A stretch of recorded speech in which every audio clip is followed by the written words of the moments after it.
Welcome to This Week in Intelligent Investing, where we examine timely and timeless investing topics to help you become a better investor. Enjoy authentic, unscripted discussion featuring Phil Ordway, Elliot Turner, and other thought-leading investors, brought to you by MOI Global. And now, here's your host, John Mihaljevic.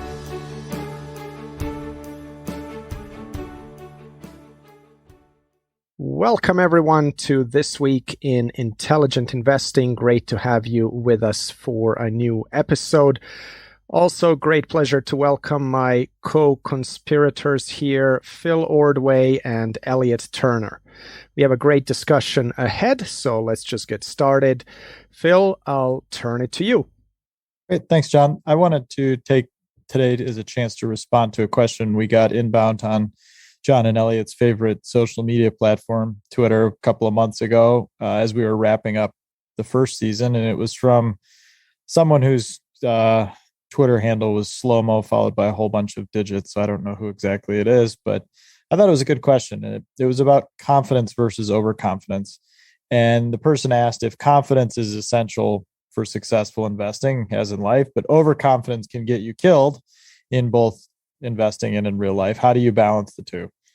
And I think that's a really interesting question because it is true. I think I distinctly remember a section I think it was toward the end of Jeff Graham's book, Dear Chairman, where he was talking about Warren Buffett and Buffett's well-known diatribes against over-diversification, right? That your 50th best idea is definitely not going to be as good as your 10th best idea. And that any sort of professional manager who's owning hundreds of stocks at any given moment is almost destined to underperform and all that sort of thing, which is, of course, logically true. It's mathematically true. But the point was that, if you're not Buffett, or if you're at least not a reasonably skilled and focused professional investor or an amateur who's paying a lot of attention and kind of knows what he or she is doing, that actually will get you killed, right? Investing like Buffett or being over-concentrated will get you killed for a whole bunch of reasons, right? It's basically a symptom of overconfidence, right? If you think you're better than you are, you will get killed in investing. And I thought that was an excellent point. It doesn't get called out enough. And so but just like everything, I think the key point of this whole topic will be that there are paradoxes in everything. If there's an important idea in investing, it almost certainly entails a paradox. So in this case, yes, you need confidence to act. Any sort of investment decision you make, almost literally every single one, entails an act of confidence where you're saying I'm right and someone else, or in many cases, almost everyone else, is wrong. So how do you balance that confidence against the risk of being overconfident? And, one way, of course, which does get quite a bit of attention, although not in the context of being called out for the obvious paradox, is exactly what Buffett himself recommends, which is that if you're going to be a confident investor, if you're going to do something with the knowledge that you think you have, that's one thing. If you're not, you need to be very careful not to be overconfident and just index and be as diversified as possible. You want to truly be a know-nothing investor. And this is where I think it's important, because I think true, humble professional investors that know what they're doing don't often fall into an overconfidence trap, although it is certainly pervasive. But the real death, I think, is in the middle. You don't want to be stuck, somewhere in between knowing something and knowing nothing, and still making active decisions, right? So I think that's why it's such powerful advice, that there's just absolutely nothing wrong with being extremely conservative and extremely diversified and indexing. But I think the point remains that if you are going to be any sort of active investor, there's a whole litany of biases you have to be aware of. And you have to start with the premise that you have to do things that will only not get you killed if you're wrong. This is why a margin of safety is the preeminent dictum in the entire value investing canon. You just have to take bets where if tails you win, heads you don't lose very much. I mean, these are basic concepts, but I think people get lost in the fact that valuations matter, that balance sheets matter, that things can change and that things can go wrong, and that we've talked about this as an entire previous episode, that you have to not fool yourself, and you're the easiest person to fool in the first place. So if something has a risk of being a zero, I kind of stop right there. And then it's really a two-tailed question. One is that if this is an insurance style bet or a venture capital style bet, and by that I mean if I'm insuring a diversified portfolio of bets whereby I know that there's a chance of a big earthquake or a big hurricane where I can take a very painful loss, that's one thing. And if I think I've done the right underwriting, so to speak, and I have the odds on my side, that's all fine and well, even though there is, theoretically a risk of a, very painful zero on an individual basis. There's no risk of a zero on a portfolio basis, because the second step analysis is, or I guess doing a little backwards, the first step of the analysis, if there's any Russian roulette element to it whatsoever, there's just there's no need to go any further. I just completely stop right there. So if it's a risk of losing everything on an individual investment such that it would torpedo the entire portfolio, if it was anything that would jeopardize the health or the reputation of the fund or me personally, my family, et cetera, it's just, you stop right there, right? It's a very simple business-like decision where that's as far as you go. And digging down a little bit more into the nuances of how not to fall into the overconfidence trap, I think the first thing you have to do is to be extremely aware of it and how pervasive it is. So I think the questioner is probably ahead of the game just by the fact that he asked the question in the first place, because I think the most troublesome implications from overconfidence come from people that are not aware of it, right? I think there's a great essay called Overconfidence and Autobiography, written by Jason Zweig back in December of 2019, where he talks about how overconfident he was as a college freshman.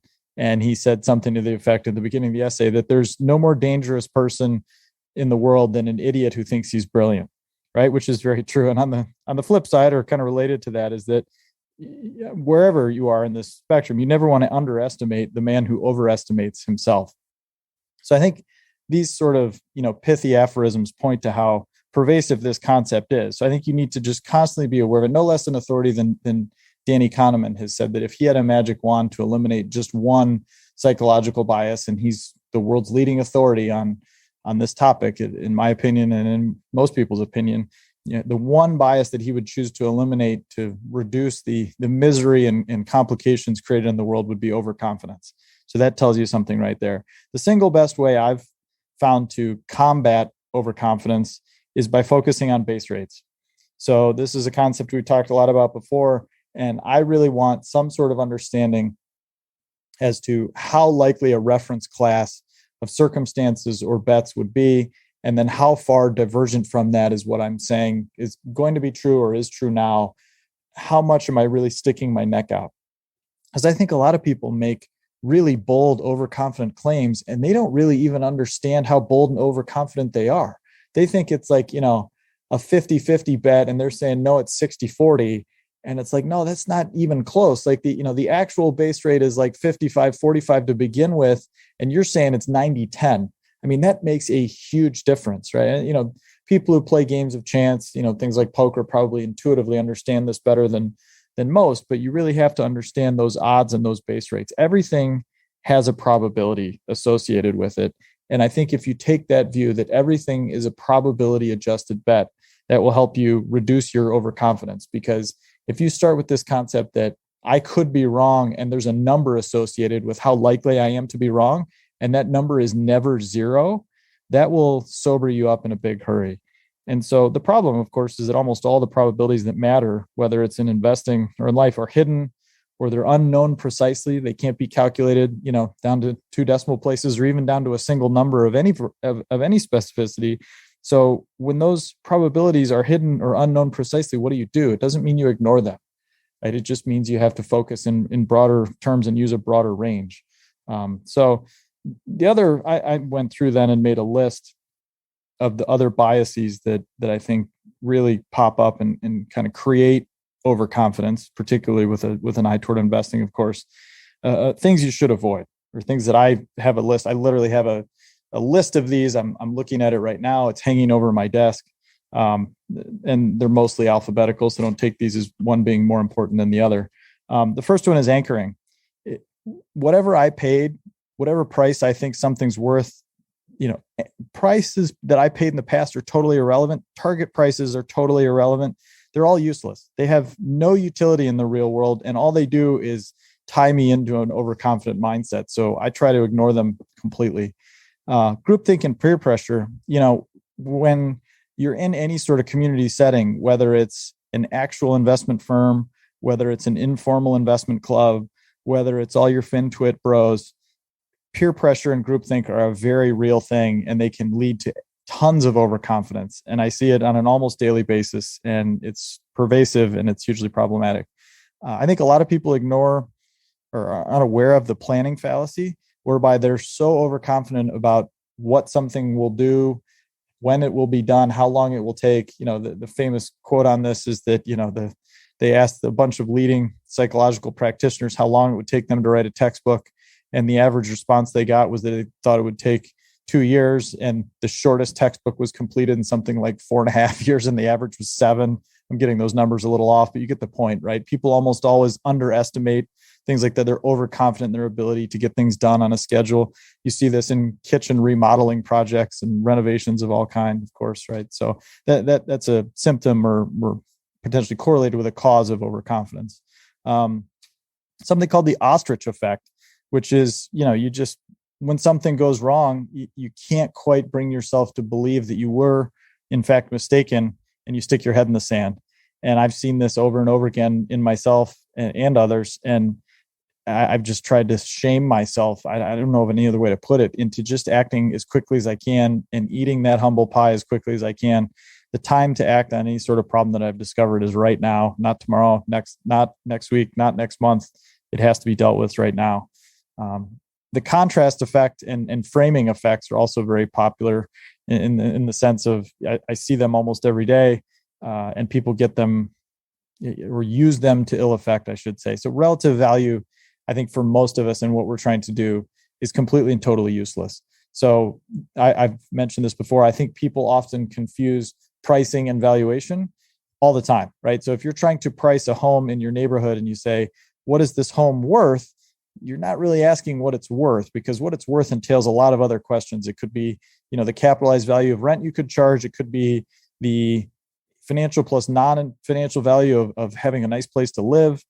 It has nothing to do with what the neighbor or the price per square foot sold for down the street, right? So likewise, when you see something that really sticks out and it contrasts with something very starkly, that tends to create a very clear impression of your mind of something, potentially what it could be worth, and create a lot of overconfidence, because that framing effect can be just enormously powerful, and it can lead you astray pretty quickly. The halo effect and authority bias kind of work together in my mind. This is where I think the concept of cloning, which we've talked about before, is a double-edged sword. Look, of course, I want to know what some of the best investors in the world are doing and what they think and what they're buying or what they're selling. But that can lead me to all sorts of overconfidence, because just because brilliant investor XYZ bought something, that may or may not have anything to do with why I should or should not buy it. And to me, it's just not good enough. And I think the concept of cloning, where you take an idea from A and just transfuse it into your own body, is really pretty dangerous and leads to a lot of overconfidence, because I think you skip steps in your own research process, and you can really get led astray by doing that. Mental accounting is another one where, you can kind of mentally write off gains or losses because they came in one security, one investment, one asset class, one period of time, whatever the case may be. And it can lead you to be overconfident about the reasons behind that, or your ability to successfully do that again. It's just very easy to fool yourself when you're using mental accounting. Availability bias and recency bias. Again, this is where things that just happened tend to really stick out. So I think you saw this ad infinitum after the financial crisis. I know I fell victim to it to a certain extent. I was pretty successful and made a lot of money for the fund that I worked for at the time, shorting the financial crisis in 2007 and 2008. And our largest limited partner at the time came to us and asked us to start a short-only fund in 2009. And I knew that was probably not going to be a great idea. And sure enough, it was not a great idea. But, there was enough mental gymnastics, both from me all the way up through the top of the firm, to convince ourselves to do it. And it was all just because of the availability and the recency bias of it to make us overconfident to think that that was even remotely in the realm of possible, right? So, and then the last one I think that I'd call out is, for lack of a better term, the narrative fallacy, right? Human beings have this enormous need to explain things, to create these stories and narratives, to put some framework to the world, and to not just describe things to chance and randomness. The human brain just can't handle the counterfactual of, well, this happened because, the coin flip landed a certain way, or because a person got lucky. they generally want stories where, there's a hero who set out to do something and achieved his goal, or whatever the case may be. And I see this all the time today with, look, there could be a great idea, a very valid business need, but the narrative fallacy just takes this thing and runs away with it. And all reason and logic and numeracy just gets thrown out the window, and people get way overconfident about what they know and they don't know. So anyway, we can put a list of these up. They're all well known. These are all ideas that I've stolen from other people. There's nothing unique or new to me in here. I've just found that over time, by far, for me, the three most important words in investing are "I don't know." And so if I take that attitude that everything has a probability, I don't often even know what that probability is, but that I'm trying to take what I know and disprove it. I'm looking for disconfirming evidence. I want people to disagree with me, right? I mean, we talked about Danny Kahneman earlier, and one of the most amazing things I've seen him talk about was when he was writing his book, again, with actually Jason Zweig, was kind of the ghostwriter for that book. They would write thousands and thousands of words, an entire chapter, and Danny Kahneman would just trash the whole thing and start over because he didn't like it. And he said, in relation to that and other research projects that he would take on, was that he was better than most at not having sunk costs, and he liked changing his mind. So if you can cultivate this mindset of, if I'm wrong, I'm going to change my mind and acknowledge it, I think that will really help avoid overconfidence as well. So that's it for me. What do you guys think? What about, how do you balance confidence versus overconfidence, and what tips and tricks do you have?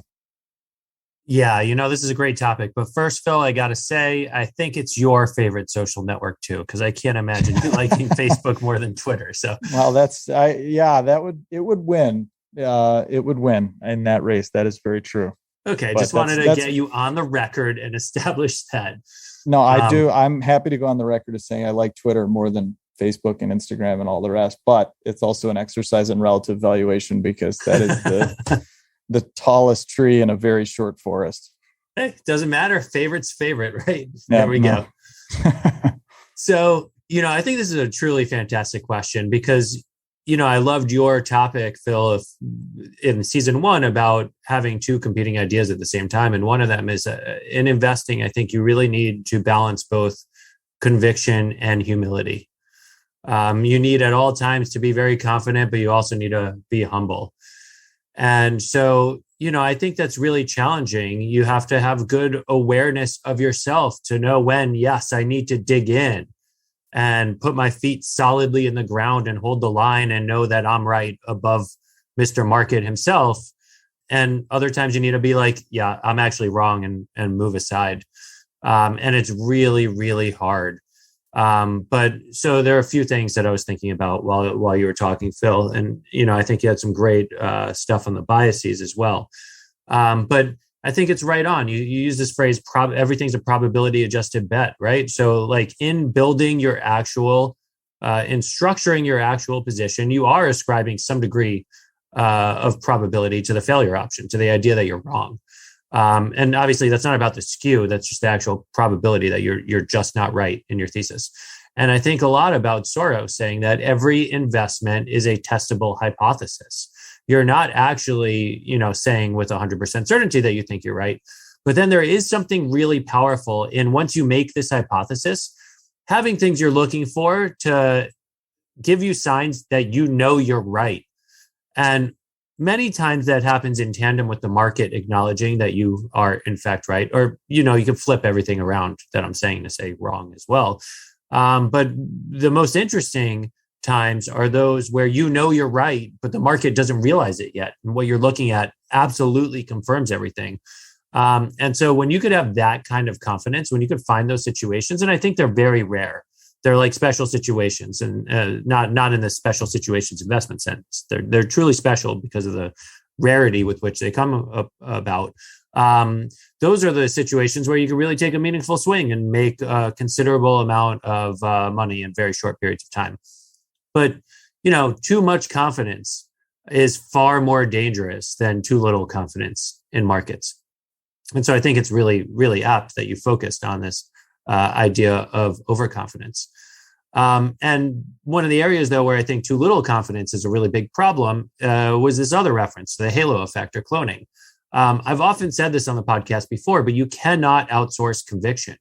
So you need to have your own confidence that an idea is right, which for most people, I think means you need to do your own work. You need to take a thesis that someone else may have presented to you and make it your own if that idea didn't originate with you, with your own work.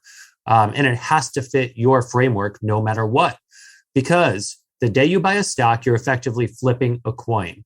And that day, the stock might go up or down, right? 50-50, whatever. No matter what you know, no matter how freaking confident you are that day, it very well might end up down after that day. It might end up down the day after that, and a week after that, and a month after that. It takes time, right? If you're investing on a 5-year time horizon, you could be wrong, according to Mr. Market, for a pretty damn long time. And it's up to you to decide whether you're wrong or Mr. Market's wrong. And you have to keep making these decisions, and you have to keep thinking about that. So, for some pretty long period of time, your thesis is actually really just being judged based on a coin toss. And so if the stock goes down before it goes up, you need to have confidence that your work justifies staying around in that situation. And I've given this example before, but it's worth repeating here. Roku was down 15 straight days before I had one up day. And meanwhile, here I am over the last 3 years. It's my single biggest source of return in my book. But I had to have a certain confidence, and I had to even face questions from one client in particular about why the hell do we own this thing that does nothing but go down, right? That'll test your confidence when you're managing other people's money, and a client you really like and really respect on a personal level says, what the hell are we doing here?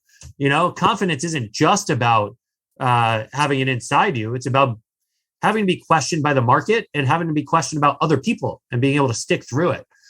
So confidence is really hard. But again, it all has to be approached with humility. If you don't find yourself asking yourself, am I wrong? And thinking about that, then there's something like very scary. And I think that's, really problematic. So those are some of the things that come to mind right away. Curious to hear what you have to say as well, John. Yeah, those are great points. I'm reminded of the quote by Seth Klarman that you need to balance arrogance and humility in the market. And he says that when you buy anything, it's an arrogant act in a way, because you're saying you know better than Mr. Market, or basically the person that is on the other side of the trade, or the consensus. You can look at it any way you like. But basically, I think that speaks to that issue of confidence versus overconfidence. You need some confidence in order to make those non-consensus contrarian investments that ultimately can deliver great returns, but you have to have enough humility to recognize that you could be wrong, and that should help you not be overly confident. For me, this issue of confidence versus overconfidence is even more important at the portfolio level rather than the security selection level, because I feel like even if something can be a zero, as long as the kind of upside to downside ratio is sufficiently attractive, you're getting that proverbial coin flip for a very good price. That's worth doing, but you gotta really not mess it up at the portfolio level where you get overly confident in that coin flip and size it such that if it goes the other way, you're going to have a material impairment to deal with. And that also reminds me of what Stevie Cohen talked about on the portfolio management level, that there are 3 things that can really mess you up, one being leverage, the other concentration, and finally illiquidity. And he kind of said, if you got one of those in there, depending on what kind of investor you are and how comfortable you are with these things, you can manage it. But once you get to 2 of those, or even 3, you're kind of whistling past the graveyard. And I think that would go to that topic of overconfidence. You're going to basically find 2 or 3 of those present with people who are overconfident and are really not have not come to terms with the fact that they could be wrong. One trick that I use in my own investing is kind of I've seen people get carried away with a stock that is working, and that can cause them to become overconfident, both on the long and the short side. Some people short down because they think the story has finally broken and they can just short it down to zero, or they keep buying a stock that's been going up a lot because they get more and more confident in their own thesis. And so what I like to ask myself when I'm looking at buying a stock primarily is kind of, what is the easier decision here for an average investor, let's say? Is it to buy or to sell this stock? And that helps me, because when you have a stock that's been performing extremely well, let's say a Shopify or one of those real high flyers, I think for the average investor, the easier decision is to buy that stock. And that tells me, wait a minute, that's probably not a security where I want to necessarily be going long. On the other hand, if there's a stock that's been really beaten down and I've done the work and I feel like I see something that the market doesn't, again, that question, what's the easier decision for the average investor, to buy or to sell it? And, there are some stocks that are just much easier to pull the plug on and say, hey, I got this wrong. I don't want to see this on my screen anymore. It's been a nightmare. And just to dump it for really no fundamental reason, but fear or being fed up with it. And that makes it then interesting for me. So those are just a few thoughts. One other point I'll make, we've used sports analogies in the past, so I'll go to the well one more time. I think about this a lot, because if you think about anything, whether it's something like buying a single security, starting a fund, starting a restaurant, pursuing a professional sports career, these are all low probability propositions, right? The base rate of all of these is pretty unfavorable. The failure rate's really high. I mean, the vast majority of superstar athletes at 16, 17, 18 years old do not ever make a professional career out of it, right? I mean, I think something like 1 in a couple hundred high school players is ever going to play in the pros, and something like 1 out of every 100 or 1 out of every 175 Division I college football players is ever going to play in the NFL. And then if you make it to the NFL, you're going to have about a 3.5-year career on average, right? I mean, these are really high failure rate experiences. But what's a way to take a high failure rate and make it 100% failure rate? It's to lose your confidence. Right. And I've thought about this in a bunch of different contexts. So I read, I don't know, maybe 4 or 5 years ago about Christian Pulisic, the international soccer star, who was born and raised in Pennsylvania and then moved to Germany when he was 16. And, his dad was a pretty high level player himself at one point, not anywhere near the same level. But he said the only thing they ever talked about was confidence. Was that before every game, you had to have confidence. You had to believe in yourself, because if you lost that belief in yourself, you had absolutely no chance. And everybody who's ever stood in the batter's box or stood over the first tee or tried to make a short putt, try to do anything, right? Bowling, dart. If you don't have confidence that you can do something, you're already sunk. And so it's the same sort of thing in investing, which is why I think you see people go on exaggerated hot and cold streaks that can really kind of whipsaw their results. If you've lost your confidence and you just don't think you're seeing things anymore, or you can't quite analyze the way the world's going, you can really exacerbate a trend against you, right? You have to maintain this balance of believing in yourself, but not over believing in yourself. And, in some regards, it's crazy, but, the guys that can over believe in themselves without killing themselves, the people who can take the big home run risks without playing Russian roulette, I don't know of a better way to put this, are the ones that are really going to get the payoffs, right? I've thought about it even with my own son. When I played low-level sports, I was always kind of make the extra pass, play as a team, do the dirty work kind of thing. And that's kind of how I always like to play, no matter what the game was. And my son, who plays sports, is the one who's always chucking threes and swinging for the fences. And I kind of shake my head sometimes. And I've had multiple coaches say that his infectious self-confidence is the best thing he's got going for him. And you kind of need that, right? You don't want to hurt your team. You don't want to be reckless, but you're going to miss every shot you don't take, kind of thing. Right. So as I said at the beginning, it's a paradox, right? There's certainly no good answers here. Yeah, I think those are a lot of really interesting points because when you do approach something with out confidence, like I've often lamented this whole idea of the hot hand fallacy, right? Because what I think about often, I remember the slump that David Wright went through at the plate, where you like looked at him and he just totally wasn't comfortable when he stepped up there and wasn't ready to take a swing. And he couldn't approach it with confidence at all. And so when you're stepping up there without confidence, you're basically setting yourself up for failure from the beginning. But then, beyond that, one of the other things I think about as you were talking is, both,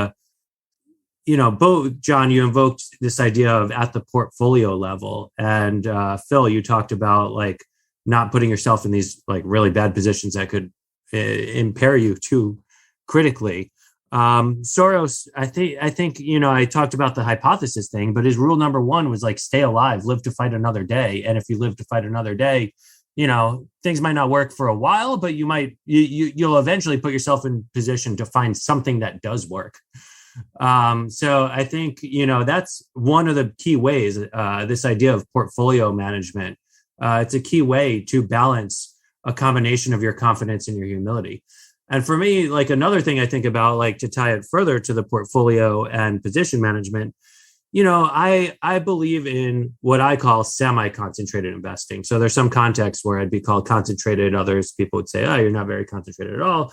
To me, the right number is like 20 positions. Why 20? Well, in an ideal world, I'd take 10, and that's enough diversification in theory to not have any one position be catastrophic. But 20 gives me a little extra comfort that, in some of these areas where I very well might be wrong, I'm very cognizant of my fallibilities, and, it helps me sleep better at night. I remember the title of the essay that was attached to Common Stocks, Uncommon Profits, called The Conservative Investor Sleeps Well at Night.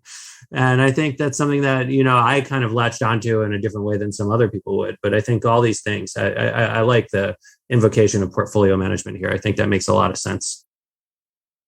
All right, terrific. Well, fascinating discussion, guys. Let's move over to you, Elliot, for your topic of the week. Okay, yeah. So what I wanted to talk about is idea generation and what it takes to get to know quickly, get to saying no quickly and moving on to the next idea. And then also some reasons like others often say no that I don't. Idea generation, I find to be like one of the most fun, stimulating parts of investing. I like reading broadly. I like reading interesting things. I like thinking about top-down questions like what are the big trends? What's really important? Very much related to Phil's topic in last week's podcast about some of these bigger thematic ideas and paying attention to what's there. But I also like reading about on the bottoms up level, like what's quality, what's beautiful, what's like perfection look like in a business. So trying to get familiar with all these things, and I like turning over a lot of rocks. I think there's that Munger quote. It's a competition of who turns over the most rocks, which is kind of ironic considering they take very few swings, right? Keep your bat on your shoulder, no called strikes, whatever it may be.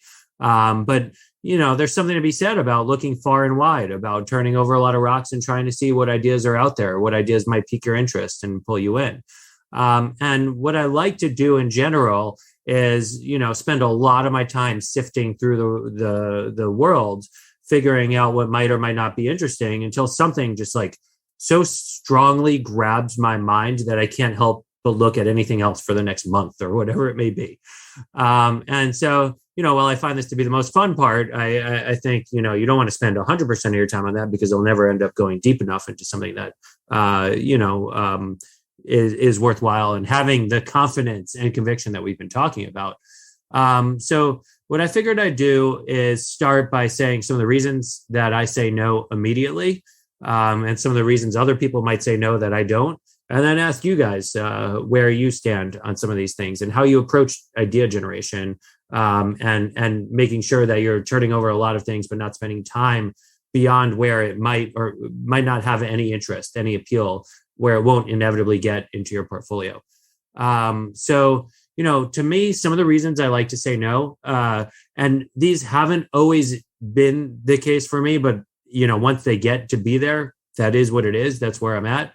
I now I won't invest in something that doesn't have growth, something that's shrinking. I formerly had some involvement with what you could call melting ice cubes or things that are shrinking. I don't have good outcomes when I get into those areas. It doesn't mean I don't invest in slow growth, but I require some degree of growth because I think that's a source of margin of safety, and it proves that there's a degree of resilience that's in the company. Now, there's another side to that. The company might purposely be shrinking themselves by shedding assets. I don't count it that way. I'd look at the actual lines of business, and I want to make sure they're at least growing faster than GDP by a little bit.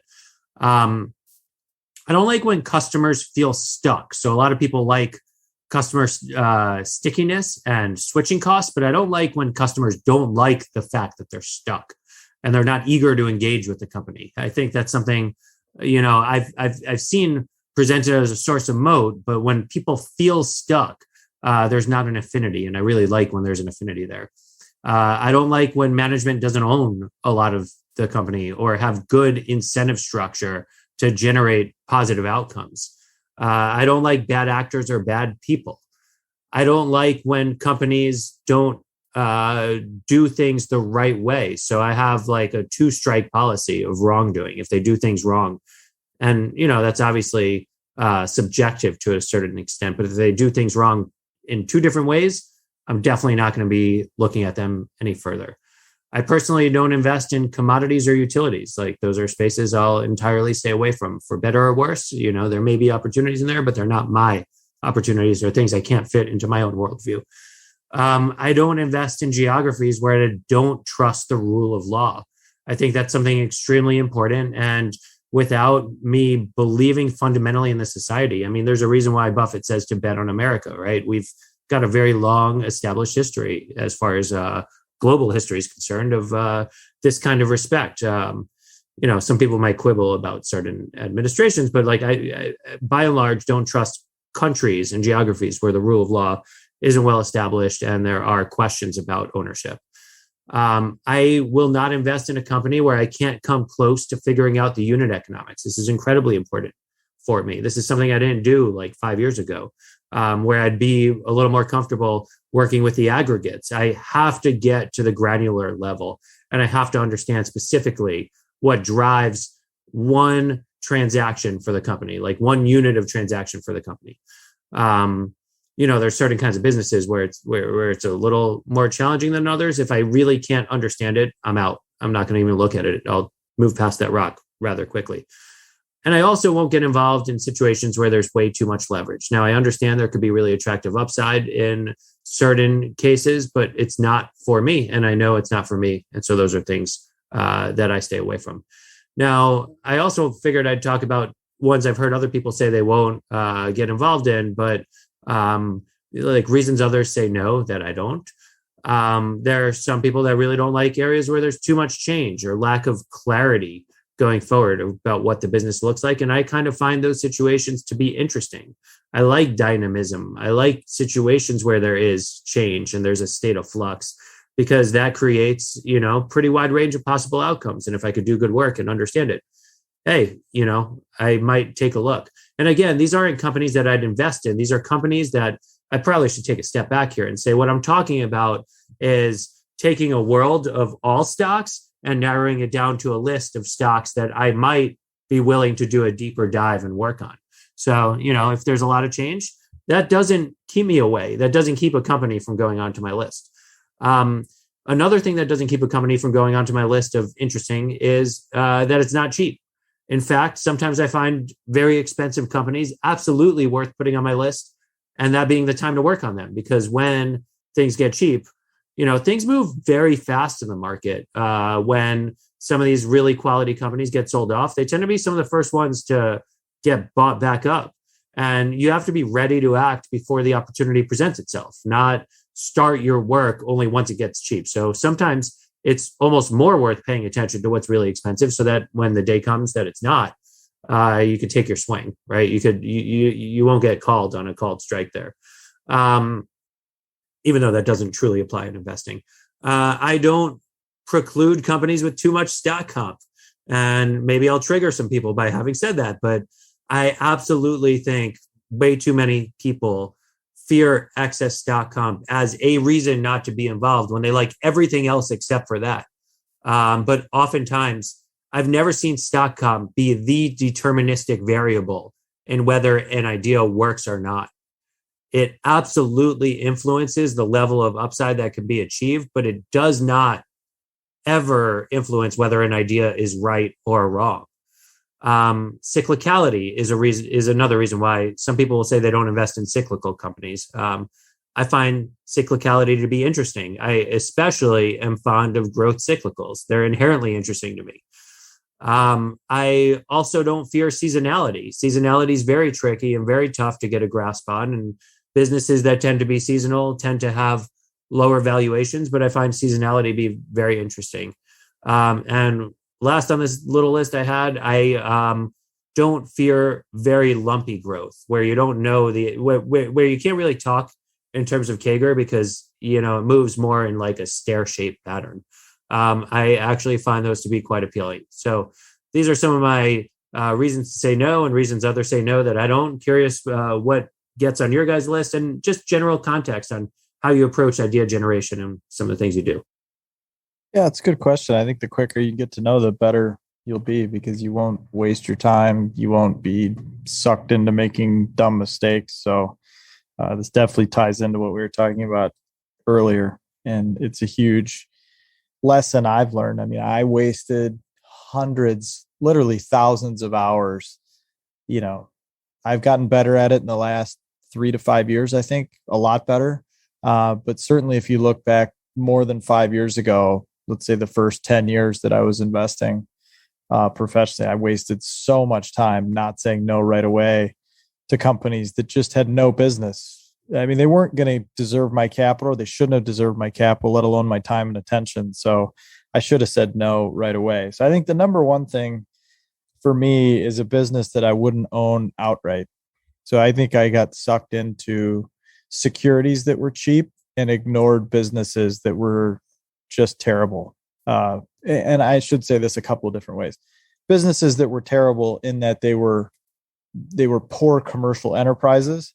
Also businesses where I would not be comfortable owning them outright. I've actually never owned a casino, let's say, but I just personally, and this is not a moral judgment of any kind, but I wouldn't want to own a tobacco company or a casino where I thought the business model was predicated on basically taking advantage of other people, in a sense that, if people want to gamble or smoke, that's certainly up to them.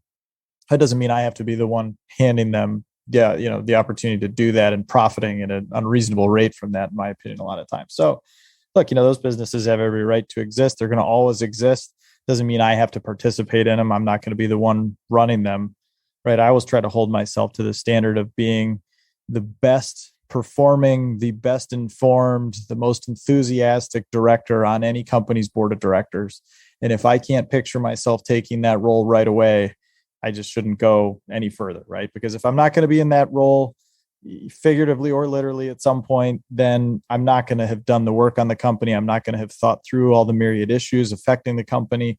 I'm not going to have the right time horizon looking at the company. So that kills it for me really quickly. The other thing that kills, whatever other percentage of ideas that are left that probably get me to 98 or 99% of companies that get killed in relatively short order is just beyond my comprehension.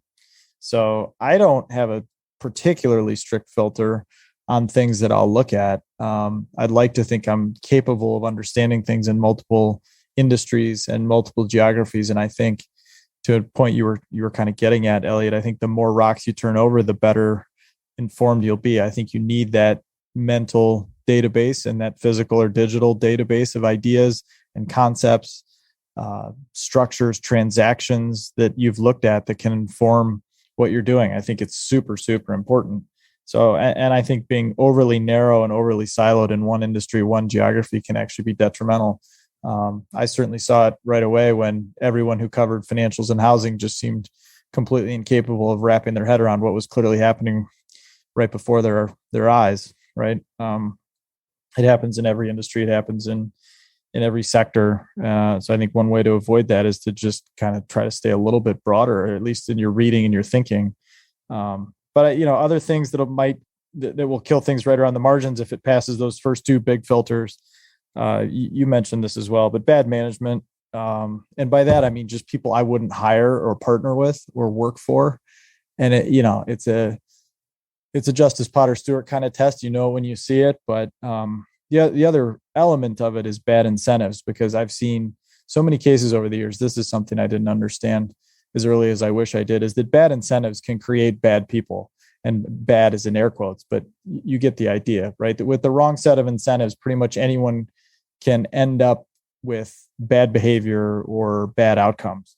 And that applies to me. Like if I were put in certain circumstances at various points in my life, including potentially right now, with the wrong set of circumstances and the wrong set of people around me and the wrong biases acting upon me, I could definitely get lured down some bad paths. So when I see bad incentives in place that are very likely to cause bad behavior in people, I just kind of run the other direction right away, regardless of how awesome the business is, how cheap it is, who else owns it, all that stuff.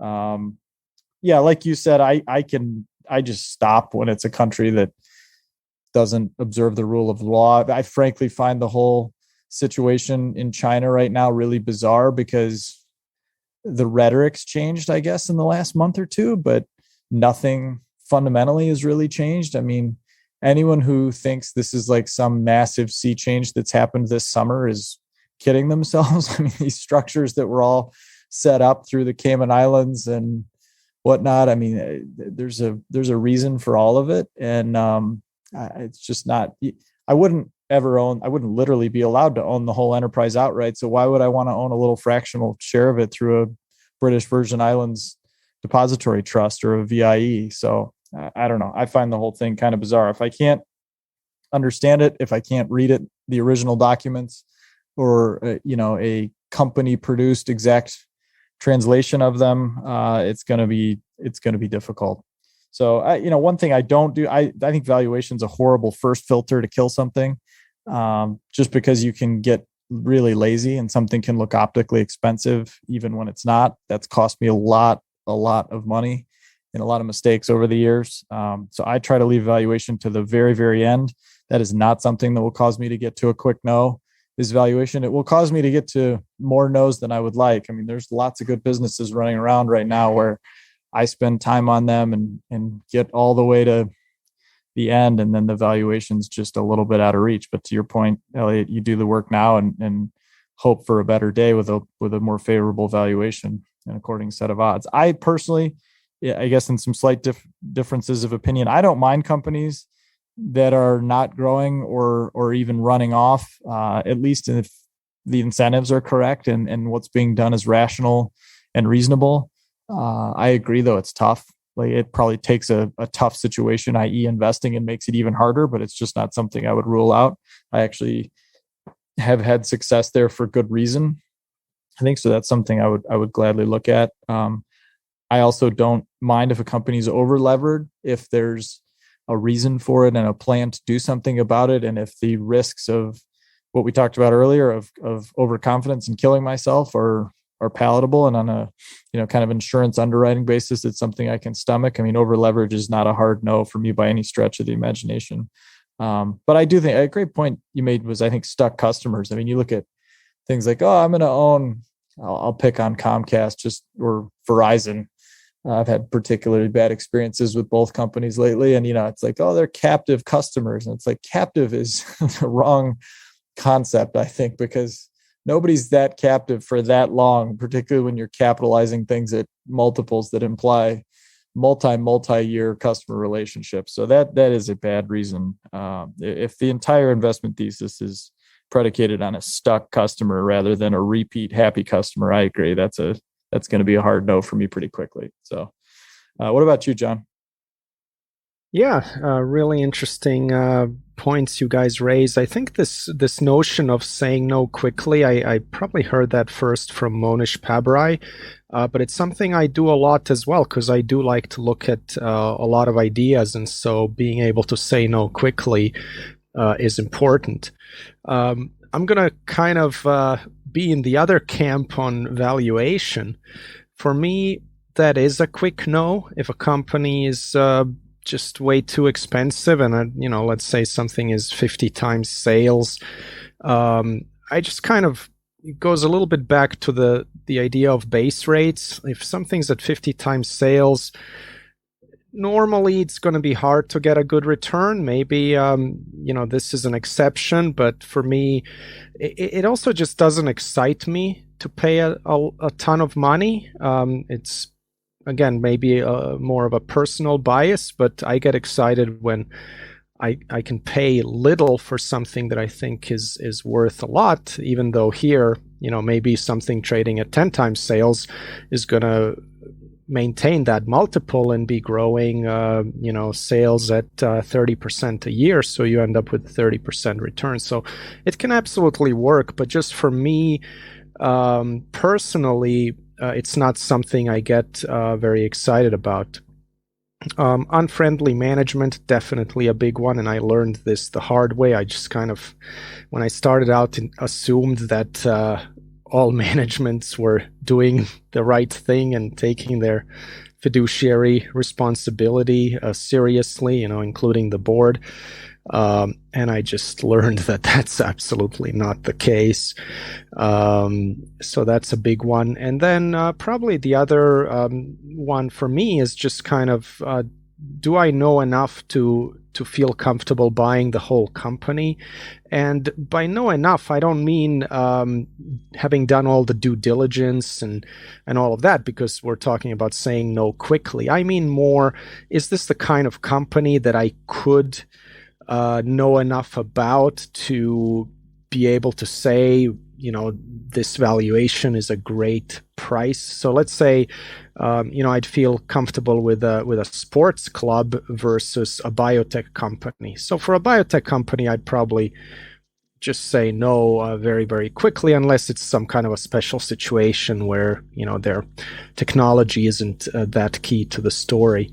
Those are probably a few that I'd highlight, but you guys mentioned a bunch that apply in my case as well. And one last thing, Phil, on that point of bad incentives causing bad behavior, I totally agree. I think it's a little bit like that quote about power, that power corrupts and absolute power corrupts absolutely. And bad incentives can absolutely cause otherwise good people to do bad things. Yeah, I hadn't thought about that, but that does apply. That the linkage between power and the incentives. And the other nuance I'd add to that is that I think you have to be really mindful of the incentives and the culture around incentives in the sense of a slippery slope, because pretty much all the big disasters that I've seen, going back even to what blew up some companies coming out of the Nifty 50, certainly going into the dot-com bust, certainly going into the financial crisis times 1,000, and even more recently in just idiosyncratic kind of one-off things. My personal belief, which is untestable, but I think is well supported, is that all of the major disasters you can point to in corporate America have an incentive-related component. Enron, Wells Fargo, Theranos, Valiant, they were all legitimate at their core in the sense that they had a reason to at least initially exist. And they were all, in my opinion, run by people who succumbed to bad incentives, not the other way around. So I don't think in those cases there's any evidence to support this idea that they were people that woke up one morning and said, I'm going to cook up a master plan just to go screw the world over and defraud my investors and commit securities fraud and wire fraud and everything else that's going on. And I think you could even make the case of that for Bernie Madoff, who is, by all definitions, a complete sociopath and a liar at every level. But I think it started out with a set of really difficult circumstances and personal incentives and organizational incentives he'd created for himself that allowed this slippery slope to just become completely and totally out of control. So that's why it's such a hard immediate no for me is because I don't know where on that slope we are, right? I mean, there are cases where incentives are a little bit screwed up. The culture's tilting things in the wrong direction, and you're probably going to get some bad outcomes, but then you get some brave internal leader or leaders who steer the car out of the ditch and kind of save the day. But it's so hard. How are you going to know that from the outside? It's hard to even know that from the inside. So that's why I just completely and totally avoid it. Yeah, those situations are the most challenging in a lot of ways because, at the end of the day, we are outsiders and looking in, and we're never going to have like perfect information on a company, and everything we're doing is like, we're making decisions in an uncertain world. And that ties a lot to the confidence and humility, right? You want to think you know as much as anyone else about the company, but you never will because you're not on the inside. You can't possibly, but you want to know as much as anyone who's outside the company, and you very well might, but it doesn't mean you'd even get the outcome you want, knowing everything you could possibly know. So there are multiple layers of challenges. Like I've often mused about this question. There are certain companies, even if you told me the earnings in advance, I couldn't even tell you how they'd move, right? Because you have to know the expectations of the average person. And, that too is really challenging. Just want to touch on a couple of things that you guys mentioned. Phil, I think that point on, not wanting to waste time and having wasted time in certain areas, that was something that I reflected on myself. That's so freaking important. We're like really small firms, right? Where I don't like saying competing against larger firms. To an extent we are, to an extent we are not, because we could play our own games, so to speak. But we just can't really afford to waste a lot of time. Like obviously when you're making very few decisions a year, you could afford to be patient, spend time on things that don't have immediate fruits. But you absolutely can't afford to have wasted the time on something that's got no ROI for you. So that's why I think getting to know is so freaking important, right? Get to it fast and don't waste your time on areas where you're not going to get an actual idea that's worth working on, or some sort of nugget that's going to help you with other ideas elsewhere. That's one of the reasons why I like paying attention to some of the expensive companies, because oftentimes you'll have these nuggets that are very applicable outside of just, the potential that one of these companies might get cheap in the future.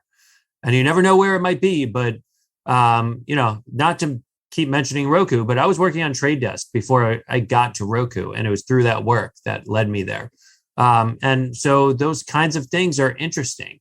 And I just wanted to add one more thing. So it's not necessarily about buying some of these expensive things anytime in the immediate future, but it's about appreciating the quality that makes them expensive at the time they're expensive. Because when they're getting cheap, you could be damn sure that the entire prevailing narrative is going to focus on everything that's wrong with them. And they're going to sound like the worst companies in the world while things, are going less well. And so, I think it's helpful to have had the color and perspective of when things weren't heading that way. And then, yeah, Phil, I had a feeling you might look at some of the places I'd say no, but I think that's great. I think that's awesome. And I love hearing some of these perspectives. Yeah. And I think that's just stylistic.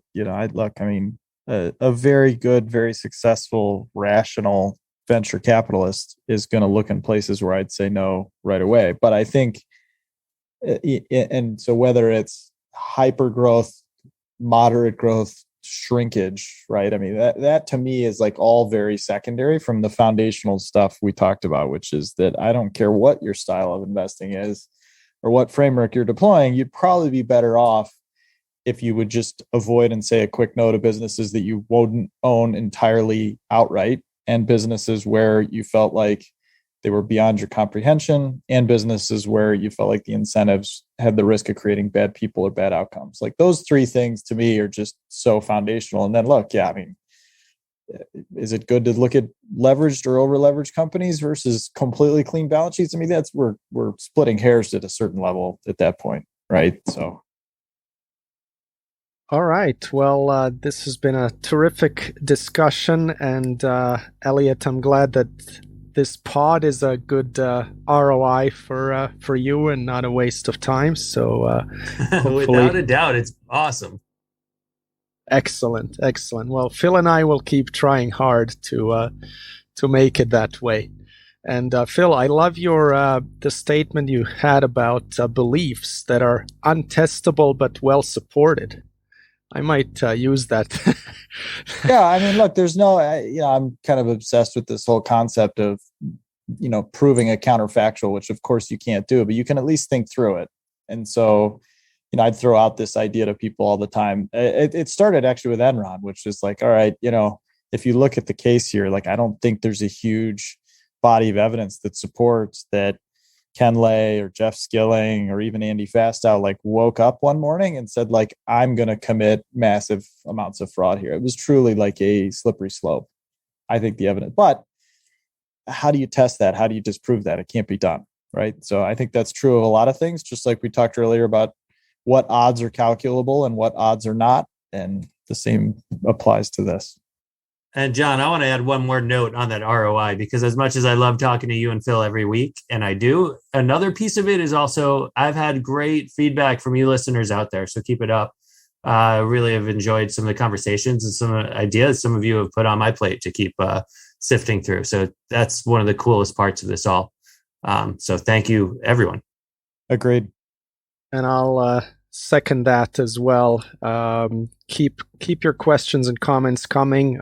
They give us great fodder and ideas for what to talk about on these weekly episodes. So thanks everybody for listening. Thanks to you, Phil and Elliot. Till next time, goodbye.